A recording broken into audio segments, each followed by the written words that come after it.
hospitales públicos viven de quiebra en quiebra, ¿sí? El 68% de esa deuda de 8 billones de pesos, el 68% lo deben las EPS, ¿sí? O sea, esas son las culpables de la quiebra de hospitales y clínicas, o sea que cobran, recogen el dinero y no pagan por la prestación del servicio. Si eso no se llama actitud criminal de ampones, entonces yo no sé qué será ser ampón. Bueno, el Estado les debe 10% a las clínicas y hospitales, ¿sí?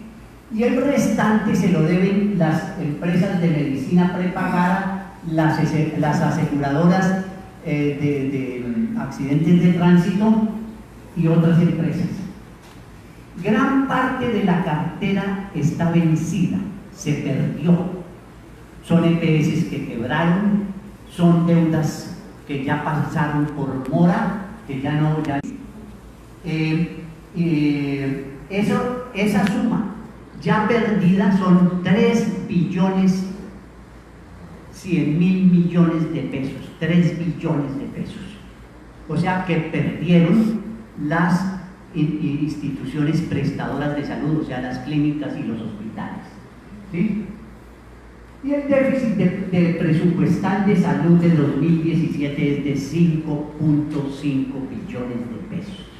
Es decir, las universidades están quebradas, Colpensiones lo están desangrando, la salud está totalmente abatida, quebrada, ¿sí? Desangrada. Y la GPS con la plata. Y la GPS con la plata. Han construido hoteles, campos de golf, ¿sí? Viajan, construyen oficinas de lujo, se dan contratos multimillonarios para enriquecerse los unos a los otros, a costa de matar a la gente. Bueno, hay 30 EPS en déficit, 27 con medidas especiales de la Universal. Bueno, esta diapositiva quedó como un ejercicio para concentrar a la gente porque tiene que ser así. Es que la misma ley en una de su parte lo recuerda, dice que si la EPS fracasa en el Estado responde. Exactamente, es una vagabundería. Entonces, ¿qué pasa, compañeros? Miren ustedes esto. Miren las crisis que ha habido con el sistema de salud. Me voy a referir solo a las principales. En 1999 se presentó una crisis del régimen subsidiado de 236 aseguradoras del régimen subsidiado, el ARS se llamaban en ese entonces, ahora se llaman EPS del régimen subsidiado. Como les digo, los ministros cambian el nombre, ¿no? Presentan un proyecto de ley para cambiar el nombre y seguir con la misma alcahuetería. Entonces, de 236 que había pasaron a 40. En 2004 se presentó una crisis porque de 6 billones que correspondían al régimen subsidiado se robaron 2 billones de pesos, es decir, se robaron el 33% de los dineros destinados por el Estado al régimen subsidiado. Bueno, en el 2010 se presentó el escándalo de los recobros. ¿En qué consisten los recobros? En las enfermedades, procedimientos, medicinas que no están en el plan obligatorio de salud, esos los tiene que pagar el Estado a través del FOSIGA o lo que hoy se llama el ADRES, ¿sí? Entonces las EPS cogieron, uno, a sobrefacturar, es decir, a cobrar más de lo que vale el procedimiento, y dos, incluso a cobrar tratamientos que estaban en el plan de beneficios como si no estuvieran, ¿sí? Y por ese concepto se robaron varios miles de millones de pesos. Bueno, después vino la crisis de Correva EPS, que desvió recursos de salud para gastos de la entidad por 146 mil millones. En el Ministerio de Salud se presentaron recobros por 224 mil millones. En Caprecon, entidades de EPS pública que cogieron Uribe y sus amigos políticos como botín electoral y botín para enriquecer a sus amigos, se robaron $500 millones. ¿Ustedes recuerdan? Dice que atendían a los presos, por ejemplo, a la población penitenciaria, no atendían nada. Bueno, el escándalo mayor hasta ahora ha sido el de Saludco, que se robó 1.700.000 millones de pesos, es decir, casi 2 billones de pesos se robó Saludco con el señor Palacín. En Saludco y en Café Salud, que era de Saludco, y en Medimás, que compró a Café Salud, han tenido que ver los señores Carrasquilla, los Uribe y todos estos sectores, ¿sí? Bueno, pasa esto.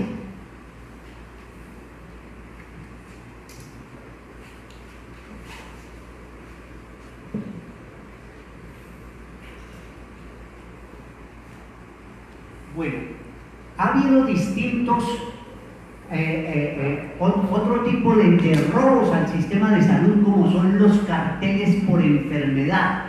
Ustedes han oído hablar en Córdoba del cartel de la hemofilia, que consistía en que unos médicos de la misma cuerda daban fórmulas y órdenes como si hubiera un paciente con hemofilia y con otro tipo de enfermedades, y no había tal, se robaban y se roban los recursos. Entonces, ¿qué pasa? Miren cómo es la crisis. ¿Qué caracteriza, aparte de la corrupción más rampante, al sistema de salud? Lo caracteriza la desatención completa o casi completa, casi total al paciente. Miren ustedes estos datos. Cada 4 minutos se presenta una tutela reclamando servicios de salud. Cada tutela es la angustia de una persona por salvar su vida, o la de su hijo, o la de sus padres, ¿sí? Y cada 4 minutos se presenta una tutela. ¿Y qué quieren hacer? No resolver el problema, sino impedir que la tutela se utilice para reclamar servicios de salud, ¿sí? Es decir, y perdónenme la expresión, les importa un comino la vida de la gente. Lo que les importa es hacerse al dinero. Ese es el capital financiero voraz y corrupto que permea todas las instituciones del país, pero que digamos que en salud es estremecedor y nos muestra hasta dónde son capaces de llegar estos sujetos. Bueno, peticiones, quejas y reclamos, hay 302.000 peticiones, quejas y reclamos, porque claro, la institucionalidad del Estado de Derecho, como decían los compañeros, tiene sus caminos para que la gente haga sus reclamos, simplemente que esos caminos no conducen en general a ninguna parte. Bueno, el 15% de los empleados de salud son agredidos. ¿Por qué? Porque la gente desesperada, ¿sí? Porque no le atienden, descarga su ira y su angustia en el empleado, que no tiene pues ninguna culpa, ninguna responsabilidad. Y lo que caracteriza de nuestro sistema de salud es el paseo de la muerte. Decían que el Estado era ineficiente porque el Estado y eso lo dicen cada rato el gran capital, que el Estado tiene mucho trámite burocrático. No hay nada que supere la tramitología burocrática de una EPS, ¿sí?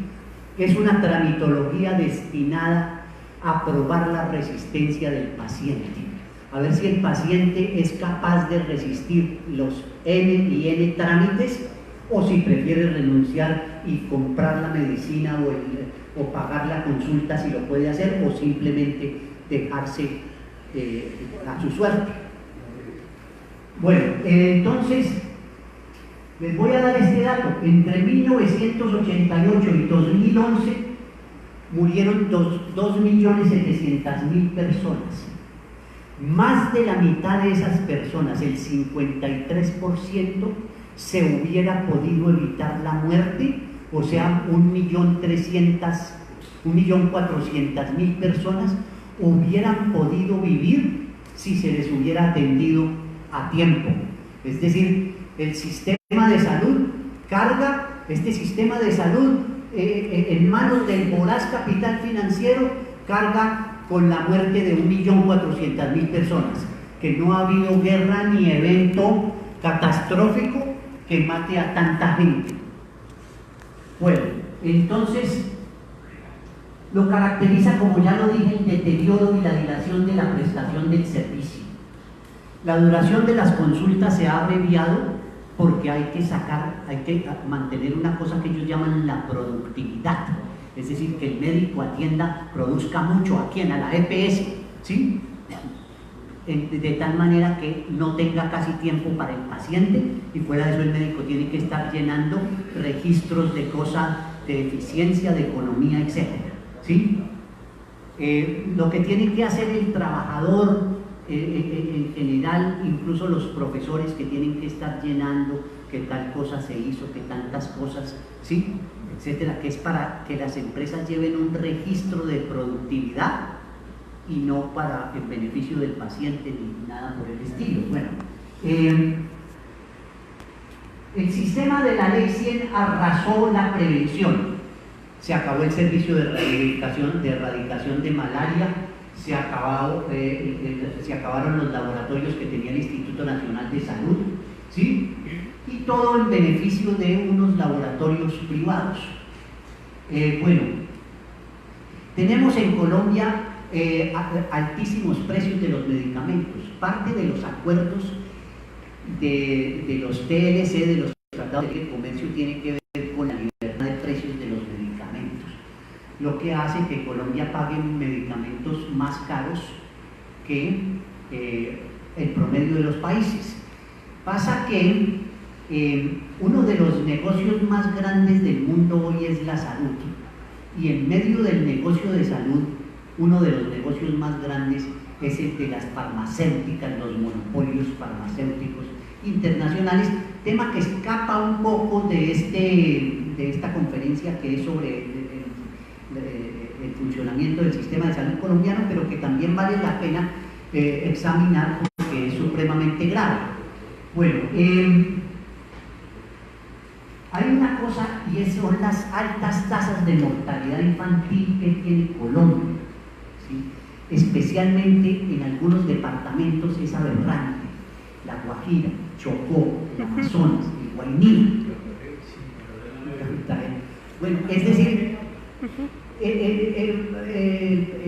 el expresidente Santos decía que Colombia es un país de ingreso medio alto y que estamos superando la pobreza, y lo decía en medio de la mortandad de niños en La Guajira, en el Chocó, en distintas partes del país.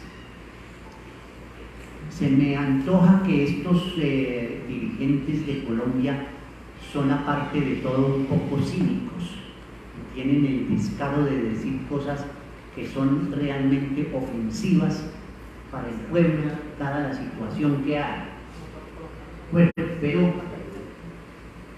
veamos eso, porque se dice que Colombia ha logrado grandes éxitos en materia de salud, que ya tiene una cobertura prácticamente del 100%, o sea, en Colombia prácticamente todo el mundo tiene un servicio de salud, que hay cositas para mejorar, pero que de todas maneras los logros son enormes. Bueno, vean ustedes estos datos: camas hospitalarias por cada 1.000 habitantes. El Japón tiene 12,2 camas por cada 1.000 habitantes, camas hospitalarias. Los países de la OCDE en promedio tienen 3,3 camas por cada 1.000 habitantes, y Colombia tiene 1,8 camas, ni siquiera 2 camas hospitalarias por cada 1.000 habitantes. Por eso es que ustedes llegan a los hospitales y encuentran a la gente en una silla acostada en el suelo, ¿sí? Las mujeres alumbrando en el suelo o donde pueden, es decir, en condiciones totalmente oprobiosas. Bueno, miremos por ejemplo médicos por cada 1.000 habitantes. La OCDE, la Organización de Cooperación y el Desarrollo Económico, tiene 3,3 médicos por cada 1000 habitantes. Colombia tiene 1,8 médicos por cada 1000 habitantes. Es decir, es una situación tremenda. Gastos del gobierno en salud por persona, per cápita. La OCDE, $2.759 anuales por persona. Chile, 1.069. Colombia, $725 anuales por persona. Estos son datos pues oficiales, ¿no?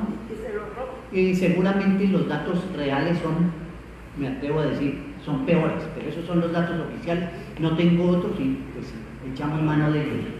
Bueno, el gasto en salud. La OCDE, 12% del Producto Interno Bruto. En Colombia, 7,2% del Producto Interno Bruto. Es decir, la salud está desfinanciada y aparte de eso es botín de los capos del gobierno colombiano, bueno, y del sector financiero. Otras características del sistema de salud son la postración de los profesionales y de los trabajadores de la salud. ¿Cómo están postrados los profesionales y los trabajadores de la salud? Están postrados porque se ha suprimido la autonomía médica.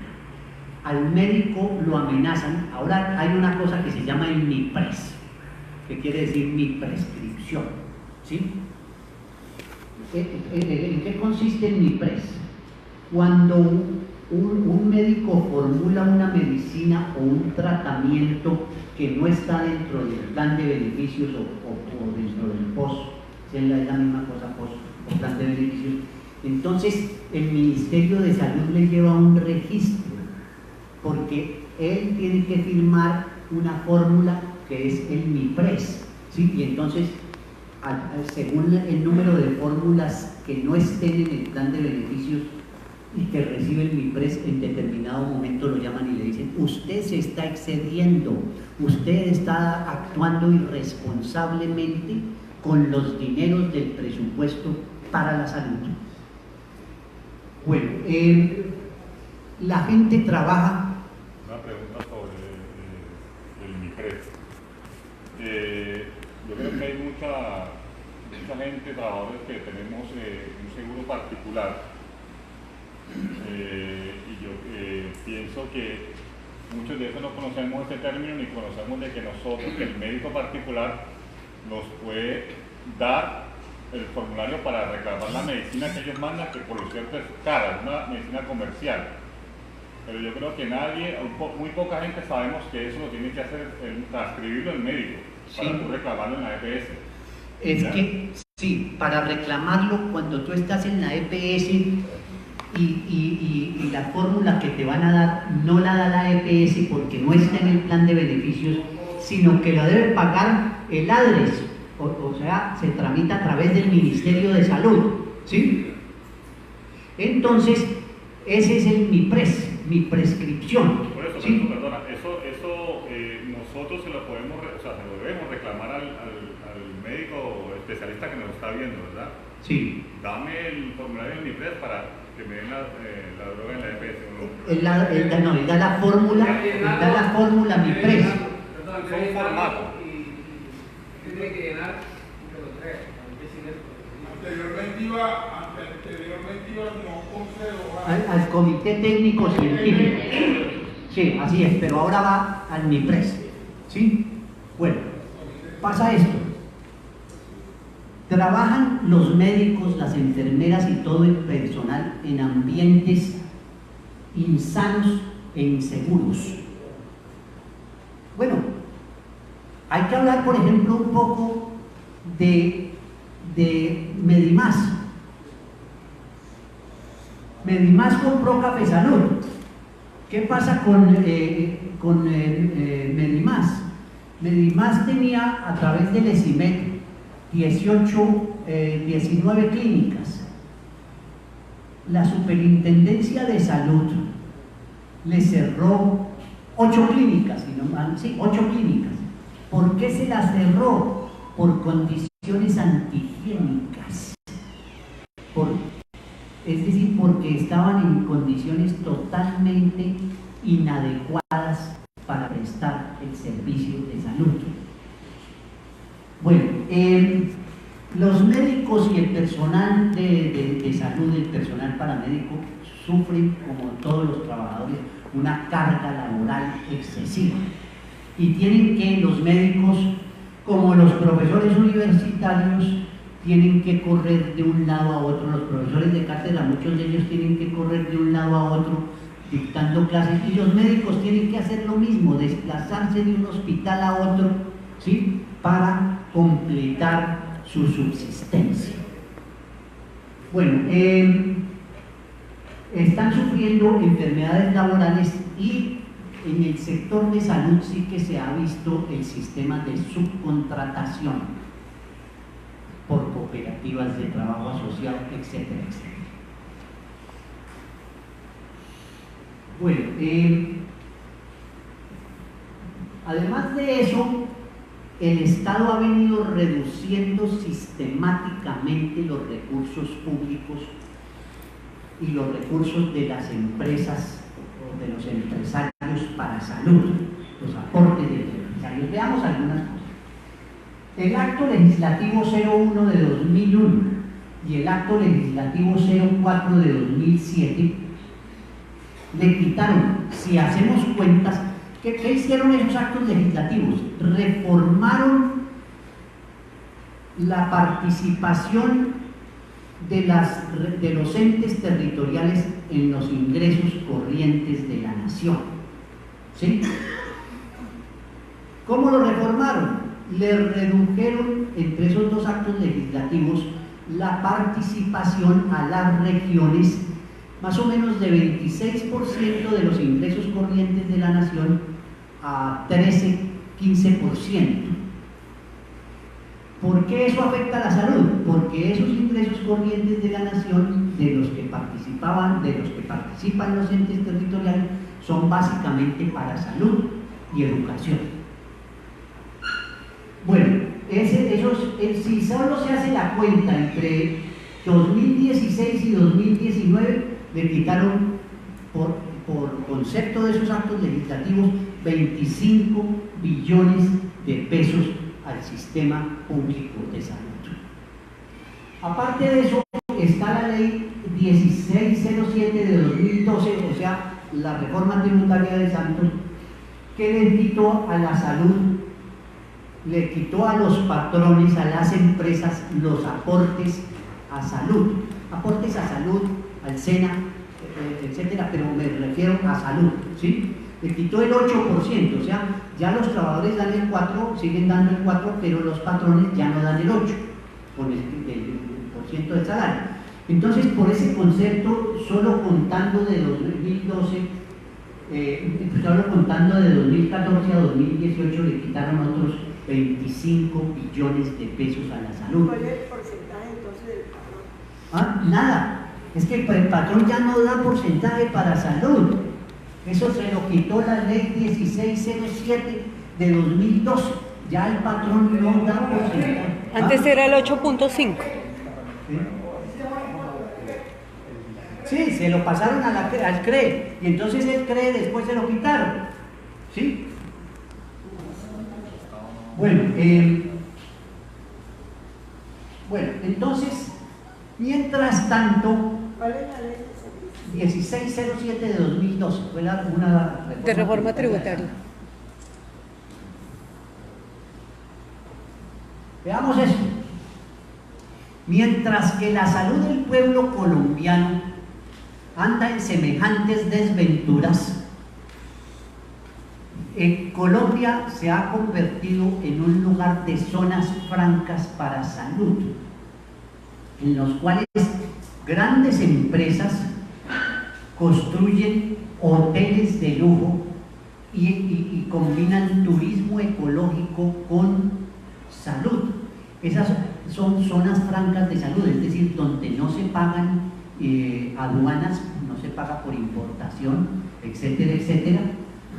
Y hay ya varias zonas francas de lujo de salud en Colombia.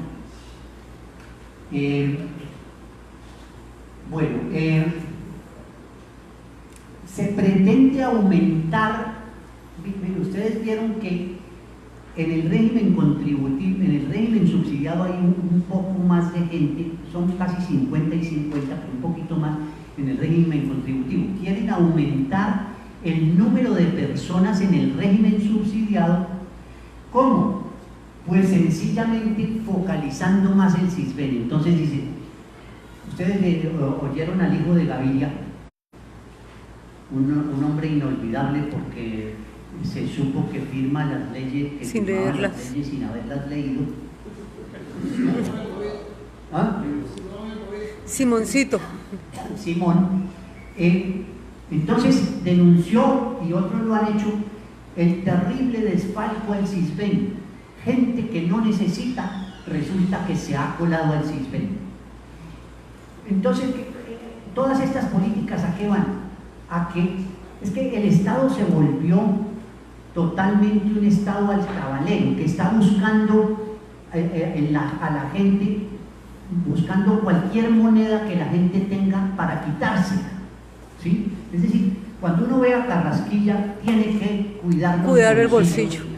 Definitivamente, porque Guadalupe o pues estos personajes, porque en realidad van hasta la última moneda.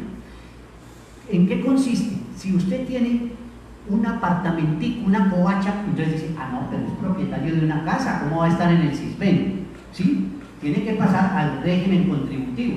Bueno, no puede pagar todo lo que paga en el régimen contributivo, bueno, pero quitémosle algo, ¿sí? Bueno, allá voy, es decir, la política es quitarle a la gente de donde se puede, ¿sí? Bueno, y de donde no se pueda también. Bueno, la otra cosa es esta, las políticas de salud. O sea, uno es quitarle a la gente lo que se pueda para la salud. Por ejemplo, si usted tiene a su esposa, usted es contribuyente y tiene a su esposa como beneficiaria, entonces resulta que la señora tiene un saloncito de belleza, o tiene una chacita, o tiene una tienda. No, señor, ella no puede ser beneficiaria, ella tiene que ser del régimen contributivo, porque ella tiene su propio negocio, ingreso, ¿sí? Y dicen también, al que sea del régimen subsidiado, pero que pueda pagar algo, pues hay que hacerle pagar ese algo, ¿sí? Entonces dice, bueno, el otro aspecto es que limitar y estorbar, así de desarrollo lo dice con claridad, la incorporación de los avances técnicos, científicos y de los nuevos procedimientos al sistema público de salud. ¿Por qué? Porque los avances científico-tecnológicos cuestan, ¿sí?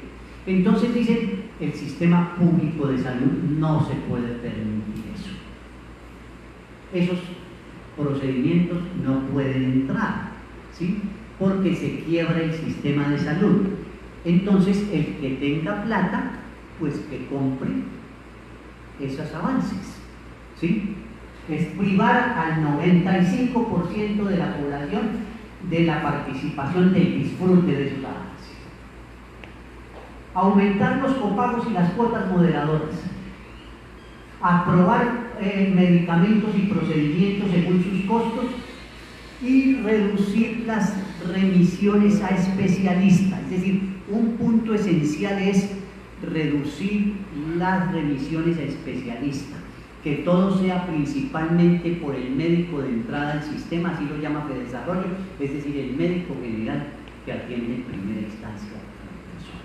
Más o menos que los especialistas vayan siendo del bolsillo de la gente, porque ellos dicen, es que el Estado en Colombia gasta mucho en salud, pero el gasto de bolsillo es muy bajo. El gasto de bolsillo es decir, sacarle aparte de la cuota de copago, etcétera, sacarle más. Bueno, ya dije, exigir contribuciones a beneficiarios del régimen subsidiado con alguna capacidad económica. Limitar la autonomía médica y de los jueces. Aquí hay una cosa que es muy importante, es que en la reforma al sistema de salud van contra los médicos y contra los jueces, a los que acusan del descalabro económico del sistema de salud.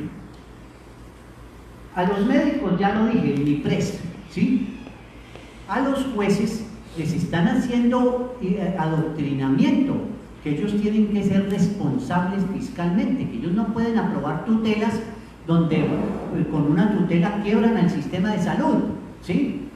Este ministro Gaviria lo decía, en un escándalo que hubo por un niño que murió de cáncer porque tenían que atenderlo en el extranjero, entonces dijo, no, pero es que la cuestión es que en salud es como si tenemos unos vasos de agua y entonces se trata de darle a cada uno un sorbo de agua, pero si alguien se toma una gran cantidad de agua, pues deja a los otros sin agua. Entonces, lo que quiere decir es cada uno su gotica de atención en salud, ¿sí?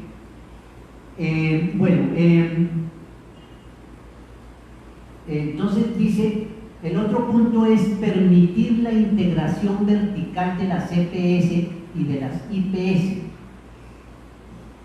¿Qué es la integración vertical? La integración vertical es que las EPS puedan comprar clínicas, tener laboratorios, lo que estaba haciendo Palacino en Saludco, ¿sí? Que es tener en toda la cadena de procedimientos su respectiva empresa, ¿sí?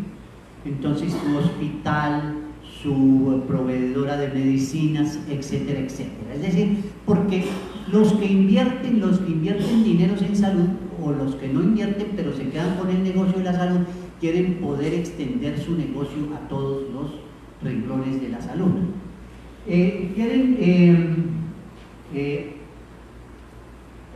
Lo dice claramente que desarrollo, dice aclarar los límites de lo que puede ofrecerse a los usuarios del Sistema General de Seguridad Social en Salud con los recursos disponibles. Es decir, la lucha permanente es la gente tratando de salvar su vida con tutela, con 1000 procedimientos, y ellos cerrándoles todas las puertas posibles para que la gente no pueda acceder a los tipos de servicios que son costosos. Esa es la lucha permanente de todos los días, ¿sí? En este momento hay mucha gente luchando por lograr una atención, acudiendo a tutelas, a 1000 cosas para lograr una atención, y ellos poniendo obstáculos para que la gente mejor se muera porque ya es demasiado costoso. Pero esto lo digo, es decir, y ustedes lo saben, es en serio, no es que yo esté... Bueno, quieren que se supriman los controles a los precios de los medicamentos. Bueno, quieren eliminar el requisito de que las EPS del régimen subsidiado tengan que contratar con IPS públicas mínimo el 60% de los servicios, ¿sí? Quieren trasladar la responsabilidad por prestación del servicio de salud a los entes territoriales, es decir, quieren pasarle cada vez más el costo de la salud a los entes territoriales, a los departamentos, a los alcaldes. Bajar los subsidios, oigan ustedes esto, bajar los subsidios a las IPS y a las instituciones prestadoras de salud públicas, es decir, a los hospitales y centros de salud públicos, bajarles los subsidios, o sea, el dinero que les da el Estado, y que más bien vendan servicios, ¿sí? Como en las universidades, es decir, es la misma política en todos los terrenos. Bueno, eliminar recobros por medicamentos no POS y quitar a las EPS la responsabilidad por las enfermedades huérfanas. Las enfermedades huérfanas son las que no son raras comunes y son muy costosas, ¿no? Bueno, voy a leer esto aquí que es muy importante. Dice Fedesarrollo, dice, un sistema es sostenible si hay recursos financieros para pagar el gasto sin amenazar la capacidad del gobierno nacional de cumplir con sus obligaciones de deuda y todos los compromisos de gasto adquiridos. O sea, ¿hasta dónde debe llegar el derecho a la salud? Hasta el punto de que no amenace el pago de la deuda y las demás obligaciones del gobierno. Hay que grabar este punto del pago de la deuda, porque en la tributaria voy a explicar un poco sobre el problema del pago de la deuda, que es el principal cáncer que tiene en los países, pero vamos a hablar pues en particular de Colombia. Es decir, Colombia está sujeta a un yugo, que es el yugo de la deuda, a una servidumbre, que es la servidumbre de la deuda. Y en la parte tributaria voy a explicar un poco mejor. O sea, en últimas, todo debe funcionar para garantizarles a los usureros internacionales su capital y los intereses. Y lo de que funcione la salud o las universidades, eso es secundario. ¿Sí? Bueno, hacerse a la idea de que habrá medicamentos con beneficio terapéutico que tendrán que estar en la lista de exclusiones taxativas. Es decir, hágase a la idea, porque eso es lo que por lo que vienen estos señores, que ni tutela ni nada. Su enfermedad es muy costosa, vaya busque donde morirse, porque no cuente con el Estado ni con nada. ¿Sí? A no ser que usted sea un multimillonario y se pueda pagar el tratamiento. Lo repito, mire, hacerse a la idea de que habrá medicamentos con beneficio terapéutico que tendrán que entrar en la lista de exclusiones taxativas mientras los podemos financiar. O sea, no los podemos financiar, entonces... Bueno, otra dice, progresividad. Dice que el servicio de salud debe entenderse como algo progresivo, es decir, se empieza atendiendo poquito, luego otro poquito, luego otro poquito. Entonces, ¿qué quiere decir? Dice, la progresividad justifica la imposibilidad de exigir judicialmente, en casos individuales y concretos, el inmediato cumplimiento de todas las obligaciones que se derivan del derecho a la salud. Totalmente claro con los medicamentos, ¿sí? Imposible y no lo puede exigir judicialmente, ¿sí? Bueno, entonces dice Fedesarrollo, estas son frases de Fedesarrollo, como el derecho fundamental a la salud es limitable, y por lo tanto el plan de beneficios no tiene que ser infinito, sino que puede circunscribirse a cubrir las necesidades y las prioridades de salud determinadas por los órganos competentes para asignar de manera eficientemente los recursos escasos disponibles. ¿Eso qué quiere decir? En últimas, que el Ministerio de Hacienda, ¿sí?, es el que determina qué enfermedades, qué cosas se pueden atender y qué cosas no, porque es el que sabe cuáles son los recursos disponibles.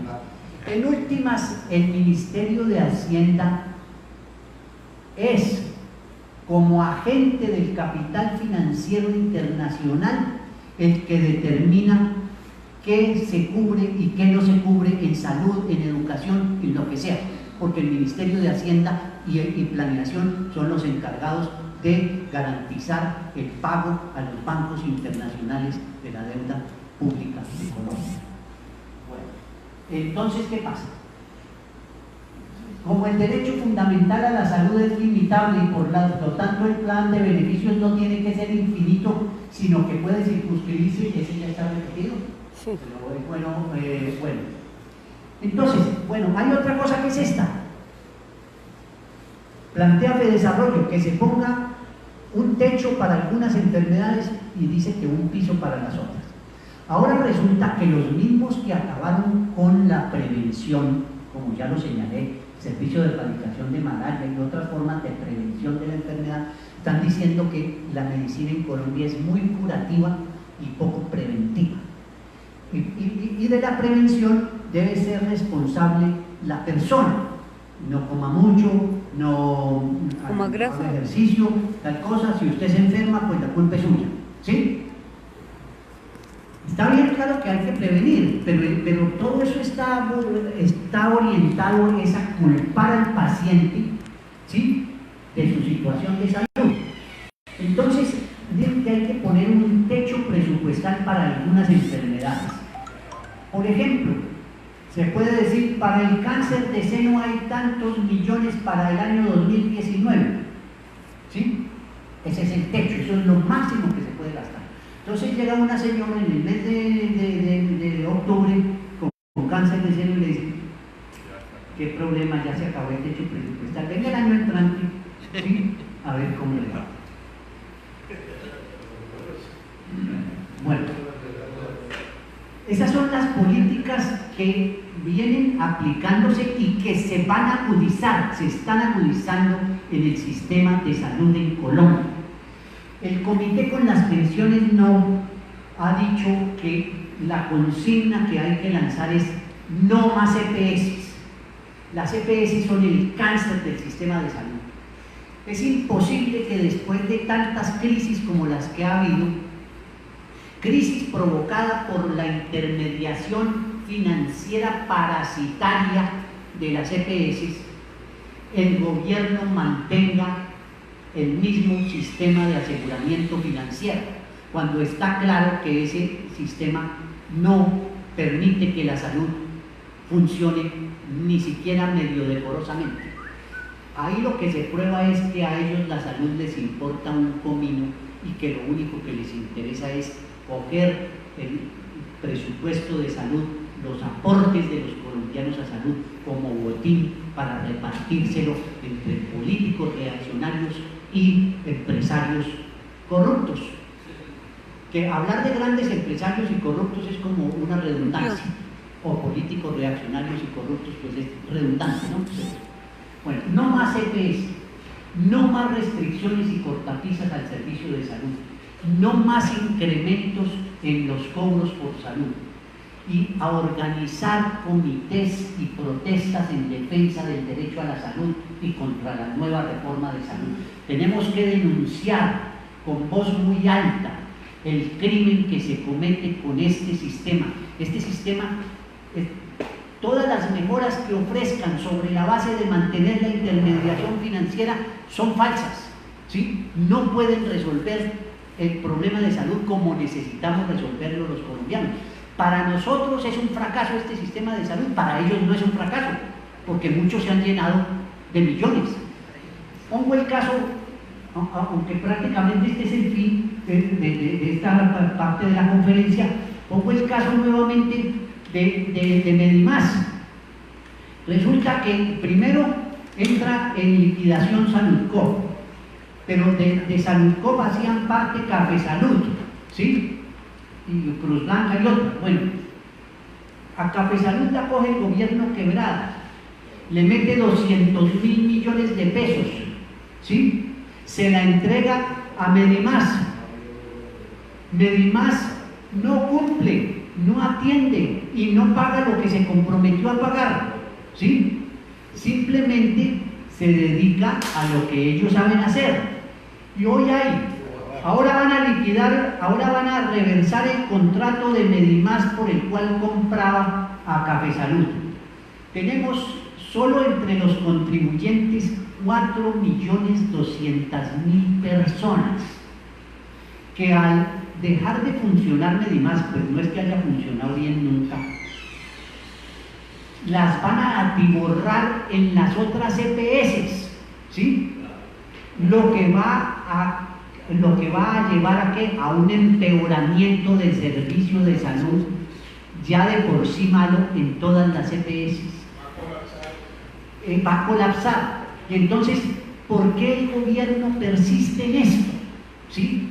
¿Por qué quiebran EPS tras EPS o desfalcan y ellos persisten en mantener ese sistema? Pues es decir, como decían los profesores universitarios, ahí hay algo, ¿sí?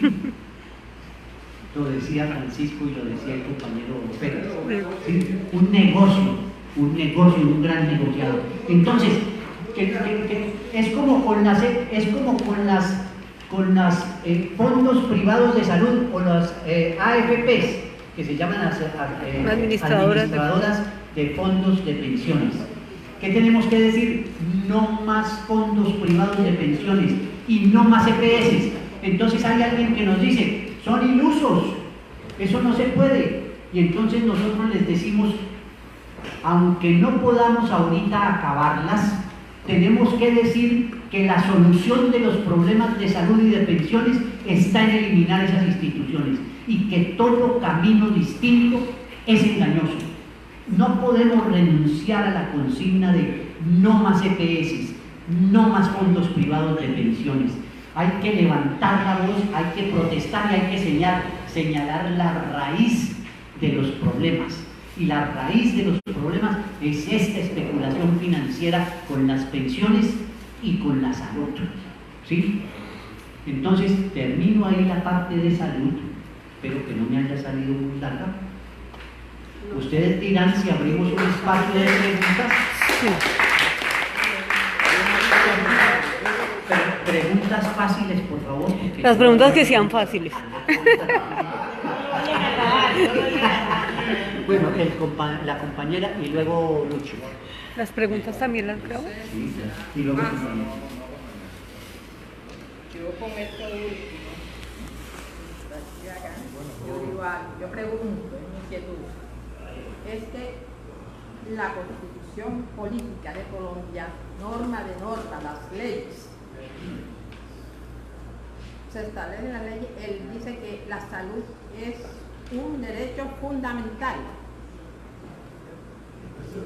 Yo escuché en un programa de Pregunta y que le preguntó a Simoncito y a otros de Hacienda, que ellos dicen que efectivamente la salud es un derecho fundamental, pero está supeditado a las cuentas públicas. Entonces, mi inquietud es entonces la parte que hace cumplir las leyes o que ejerce las leyes. Perdón, la última parte. En cumplimiento de las leyes, el ministerio que hace cumplir eso no puede, digamos, asumir esa parte. ¿Entiendes? Sí, la salud es un derecho fundamental, pero Hacienda dice que está bien un derecho fundamental, pero está supeditado a las cuentas públicas o a presupuesto. Más o menos esto ya sí, entonces yo pregunto, es que entonces las leyes, porque está el Poder Judicial, el Ejecutivo y están las leyes, ¿cómo asumen esta situación las leyes? O se cumplen las normas de normas, o una serie de políticas que se forman, ¿no? Que van en detrimento de la vida de la humanidad. Les respondo esto. Vean, primero. La consulta previa. El Estado está obligado a consultar a las comunidades indígenas sobre proyectos, el manejo de los recursos, la explotación minera, etcétera, etcétera. Entonces perdieron las consultas previas, ¿sí? Entonces ahora ¿qué dicen? que hay que acabar la consulta acompañan en previa. las cortes, que no, que el dueño del subsuelo es la nación y que los municipios no cuentan en eso, ¿sí? No, este es un caso reciente. Otro caso, el de salud, educación, todo eso, ¿en qué consiste? Que crearon una cosa que se llama la regla fiscal, que es una exigencia de los bancos internacionales. Adelanto esto. ¿En qué consiste el asunto? El asunto consiste en que el Estado colombiano tiene que vivir siempre endeudado con los bancos internacionales, porque el negocio de los bancos es prestar. Si no presta, pues no gana, ¿sí? Pero también el negocio consiste en exigir que le paguen y que le paguen sus intereses, ¿cierto? Entonces, todo en Colombia se rige por el criterio de pagar la deuda, no pagarla toda, porque se daña el negocio de los bancos. Como les digo, tienen que estar endeudados. Ustedes lo han visto. Cuando usted entra a un empleo o si recibe un dinero, le ofrecen tarjetas de crédito, le ofrecen crédito, no tiene que pagar, son 2 meses y paga hasta enero, febrero, ¿sí? Le ofrecen esta vida y la otra. Y ya cuando lo tienen endeudado, empiezan a tener. Y cuando ve que el trabajador tiene su comprobante sin descuento y que enseguida empieza a llamarlo, no sé, Sí, llamándolo, ofreciéndole garantías, préstamos. Así pasa con el Estado. Entonces, tal vez el principal negocio del capital financiero internacional, del capital general, del capital en el mundo, es el endeudamiento. El endeudamiento es tan grave que produjo la crisis que se llamó del subprime en el año 2008 en los Estados Unidos. ¿En qué consistió la crisis del subprime? Que le prestaban a la gente para que comprara vivienda y encontraban gente que no tenía cómo comprar vivienda. No, compre la que sí puede. Y una señora dijo, toda mi vida he añorado, una señora con discapacidad, con un hijo sola, dijo, toda mi vida he añorado comprar una vivienda, pero no tengo cómo. Entonces le dijeron, no, pues si no puede comprar una vivienda, compre 2. Y con el arriendo de la otra, paga la primera, ¿sí?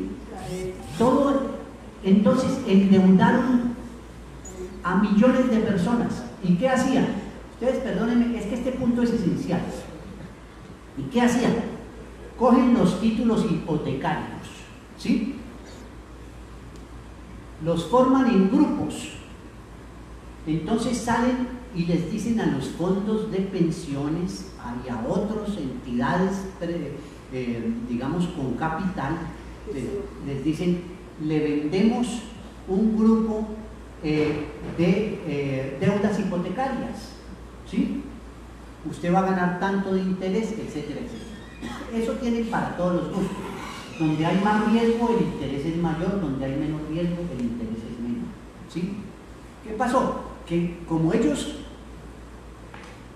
prestaban para comprar vivienda, pero enseguida vendían la deuda hipotecaria, entonces no les importaba si la persona tenía capacidad de pago o no tenía capacidad de pago, porque ellos inmediatamente vendían la deuda. Entonces era un juego de la lleva, ¿sí? A ver quién pierde, la lleva usted y luego el otro la lleva, en fin. Y se formó una cadena de tal manera que colapsó la economía de los Estados Unidos.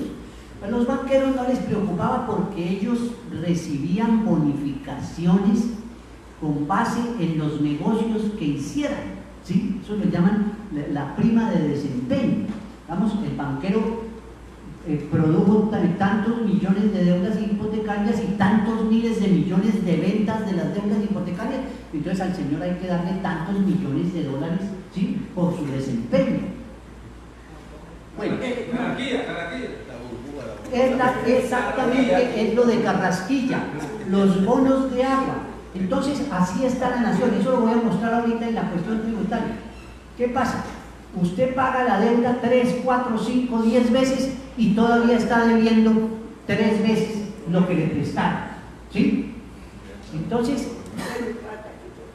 hay que desfinanciar la salud, hay que desfinanciar la educación, hay que desfinanciar los acueductos. ¿Por qué? Porque todo es presa del chantaje, del robo financiero, ¿sí? Esa es la realidad, el desfalco principal son esos buitres financieros. Claro que está también el robo de que cogen la plata del Estado y se la echan en el bolsillo, como el Reficar y Odebrecht y todo eso, ¿sí? Pero el mayor de todos es precisamente el de la deuda, que ahora voy a mostrar unos datos. Bueno, entonces, ¿qué pasa? Como el negocio principal es el de la deuda, y eso lo prueban la crisis de Grecia, de ahorita de Argentina, de la Unión Europea, de la crisis del subprime de los Estados Unidos, de Italia, y no sigo nombrando porque no acabo, ¿sí? Entonces, el capital financiero dice, bueno, necesitamos en Colombia una regla fiscal. ¿Qué quiere decir una regla fiscal? Que el Estado se puede mantenerse en déficit, o sea, que tenga más gastos que los recursos que se reciben. puede mantenerse en déficit, pero tiene que estar limitado ese déficit a 1 o 2% del Producto Interno Bruto, ¿sí? O sea, deba, cuélguese para que preste, ¿sí? Tenga déficit, porque si no tiene déficit, no saca deuda. Pero mantenga el déficit controlado para que pague, porque si el déficit se descontrola, pues no paga, ¿sí? Entonces, para eso es la regla fiscal. La regla fiscal dice que el Estado debe mantener máximo un déficit de tanto por ciento, ¿sí? El 2022 unos 5 de PIB, bueno, no recuerdo la cifra exacta. ¿Y qué pasa? Que se ha creado para defender la regla fiscal una norma que se llama la norma el incidente de impacto fiscal. ¿Qué es el incidente de impacto fiscal? Que si un juez dice, páguesele a las madres comunitarias, ordena que el Estado pague a las madres comunitarias para que tengan derecho a pensión, entonces el gobierno acude al impacto, al incidente de impacto fiscal y la Corte tiene que revocar el fallo. Así la Constitución diga. Así la Constitución. Es decir, los derechos en Colombia están escritos en la Constitución y escritos se quedan, ¿sí? Y los atropellos, aunque no estén escritos en la Constitución, son los que funcionan. Decía un conocido mío, decía, hablan del derecho de los niños y dejan a los padres sin empleo, ¿sí? Es decir, todo es una burla. ¿Alguien más tenía preguntas, compañero? Dígame eso que se habla del impacto fiscal, ellos lo tienen acá tipificado como sostenibilidad fiscal, ¿es lo mismo? Es lo mismo, Sí. es lo mismo, es lo mismo. Cuando le hablen a uno, bueno, pero tenía mucho, había... Más que pregunta, es complementar. El problema es que nosotros, no sé, tenemos una actitud tan